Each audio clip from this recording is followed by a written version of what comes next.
ไม่สูงค่ะเมื่อได้เป็นวันที่27เดือนธันวาคมปี2026ในตอนแรกข่าวใส่หมอหอมมีข่าว3ตอนที่มาเปิ้นเผาค่ะ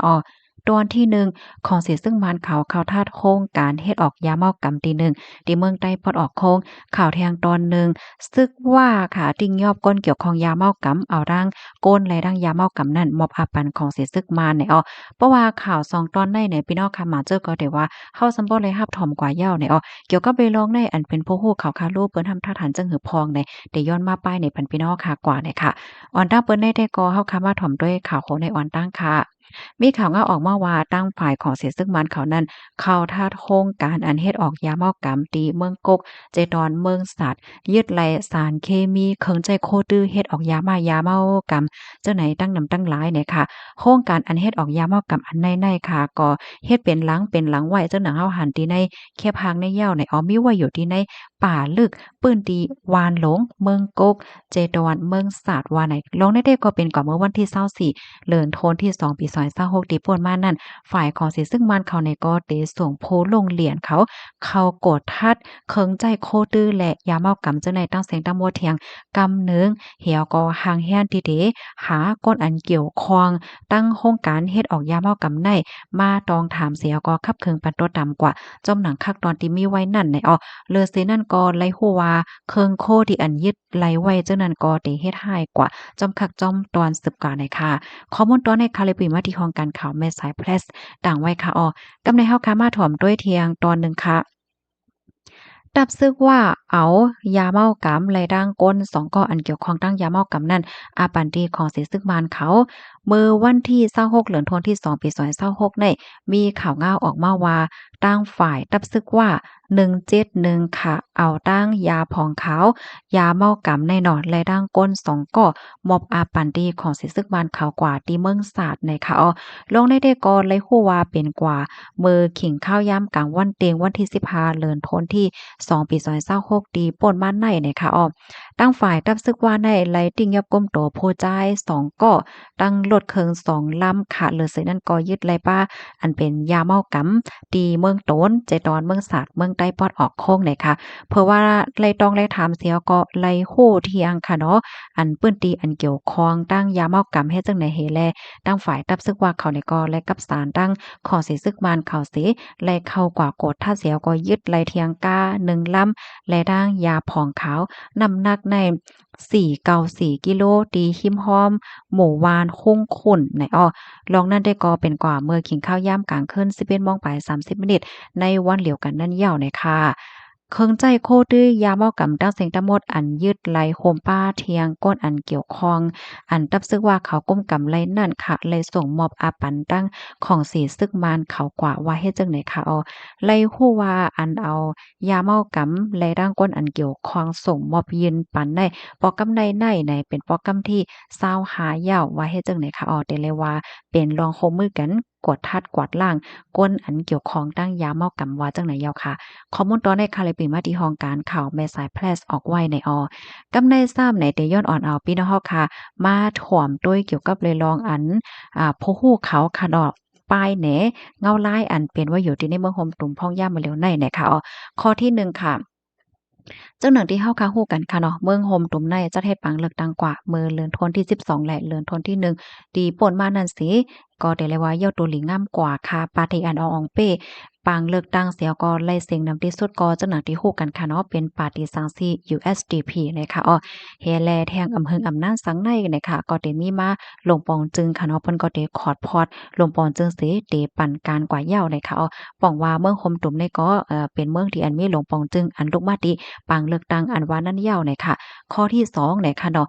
ซึกมานเขาเนี่ยก็ได้เป็นกว่าซึกหลวงปองจึงอันว่านั้นเหย้าเนี่ยค่ะเพราะว่าเป็นซึกหลวงปองจึงเนี่ยก็จังหนังว่านั่นค่ะน่ะเนาะเป็นศึกหลวงปองจึงเฮ็ดจังนั้นยาวเลยค่ะข้อที่3ในเฮาค่ะได้หันเลยว่าหลายปานหลายฝ่ายค่ะเนาะเปิ้นก็ได้เข้าใจเข้าหาฝ่ายหลวงปองจึงเฮ็ดจังได๋ค่ะนะพ้องย่ามมื้อเหลวในอันแค่ว่ากว่าข้อที่2เมื่อไกลในค่ะนะสันเจิ้นหนังว่าหลวงปองจึงปั่นการกว่าเหย้าของสิศึกมานเขานั่นก็เป็นศึกหลวงปองจึงกว่าเหย้าเพราะว่าในจึงเนี่ยเพราะว่ามีจุมจุมลูกพื้น5จุมนั้นจุมใน5ปึดตึก5อำนั้นก็มีลองปึดตึกกัน5แหละเจ้าไหนก็มันเด็กเขาจึงว่า เอออันเป็น มันได้เข้ากว่าในจือดีว่าเป็นจุ้มลูกพื้นจุ้มหญ้ามาตึกซึกของหลวงปองจึงเนี่ยมันได้เป็นเฮ็ดจังได๋มาคะนี่บ่เหมือนจังหนังมือกูปอกได้ก็เป็นซึกยึดอาหนาเนี่ยมันได้เป็นแทงเมี่ยวเฮ็ดจังได๋คะมันแค่มีดีปองก็หมายว่าเฮ็ดจังนั้นกำนั้นแลมื้อเหลียวในพี่น้องค่ะฟังด้วยค่ะแลหลายปานหลายฝ่ายเนี่ยเพิ่นก็ได้คัดใจสร้างลวงเข้าหาตั้งฝ่ายของสินซึ่งมันเขาหาสังหาเฮ็ดจั่งใดนั้นค่ะน่ะมันได้มีdynamic ฝั่งหางเฮ็ดจั่งใดออกมากำนั้นแลโพดหลายไผดีบ่เข้าหาบ่อบบ่โอ้บ่เอาร้ายงำเหยียนบ่มีบ่เล่นบ่หังเนี่ยก็มันก็ได้เลยว่าเขาตั้งตื้อ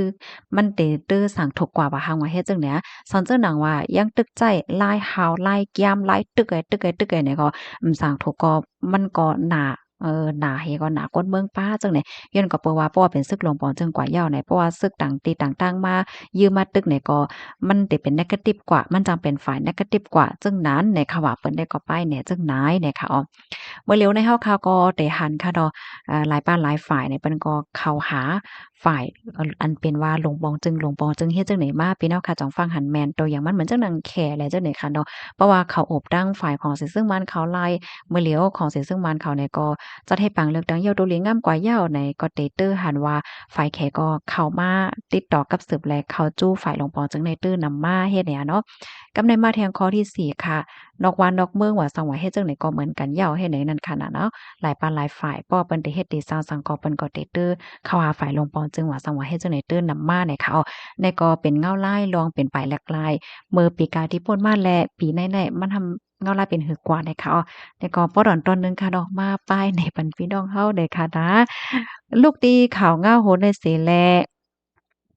กำในเฮาคามาถ่อมด้วยแทงตอนหนึ่งอันนี้ก็เป็นข่าวเงาพี่น้องแห่งการไหนค่ะว่าในเป็นผู้ใจแห่งการค่ะสำว่าขึงกว่ากั้นจันก้นเฒ่าก้นแก่เนี่ยว่าเมื่อวันที่25เดือนธันวาคมที่2ปี2526กินข้าวยาม 1:13 น. ในทางฝ่ายภูมิพลพรเขาไล่กดทัดด้วยดีกองไทย CCTV ที่เฮิรนหลังหนึ่งอันมีไว้อยู่ที่หมู่ที่4ขนอมเจเว้งขนอมเจดอนนครศรีธรรมราช เลยฮบทั่วผ่านโพจ้ายก่อหนึ่งนุงกวนปิดขนปอดตัวเลียวก้อยเนี่ยค่ะแล่นก่อนแล่นมาอยู่เหนือเส้นตาสายตั้งเจ้านั่นในอ้อมเผื่อว่าด้วยกว่าด้วยมาเนี่ยก็เลยหันโพจ้ายก็ในค่ะนะการคืนเฮิรนเปินเนี่ยค่ะว่าเผื่อว่าเจ้าเฮิรนฮู้เหย้าเปิ้นก็เปิดไฟห้องเสียนเสียงหลังค่ะโพจ้ายก็ได้เนี่ยก็ไล่โล่งเฮก็ปลายกว่านั้นค่ะนะแน่เข้าย่ำสืบบ้านในตั้งฝ่ายผู้ใหญ่ก้นหลงวานแลโพจอยผู้เกี่ยวข้องเขาไล่มากดทัดเหกรไล่ติ่งยับ ก้มโตกว่าเหย้าเนี่ยค่ะเลยโฮว่าผู้ใจก็ได้เมาหนาเหย้าเมาเตเมาวาเนี่ยค่ะลือซีนั่นค่ะเผิดทัดกว่าทัดบ้านเนี่ยก็เลยครบทบหันว่านั้นนั่นนะผู้ใจก็ได้ในไลกว่าก้านคืนตีเฮิรนหลังหนึ่งค่ะก้านคืนกว่าที่คองนวดเนี่ยค่ะว่าแน่เฮแลคัดใจขึงกว่ากั้นจันผู้ยิ่งใหญ่ผู้ยิ่งก็ใหญ่ก็หนึ่ง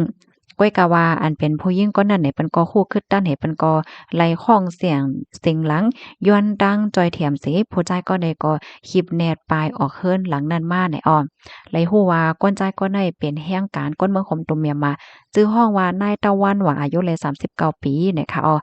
มั่นใจในได้ก่อเหตุการณ์อยู่คิมฮ้อมเจ้านั้นอำปอกไก่ห่างกันกะหือคะฝ่ายภูมิพลพรเขาเนี่ยก็ปันตั้งพิดว่าเขาในหอในเฮิรนเปิ้นย่ามกลางค่ำกลางคืนแล้วก็ขึงเฮ็ดให้ตีเปิ้นขึงกันจันโดหลายเปิ้น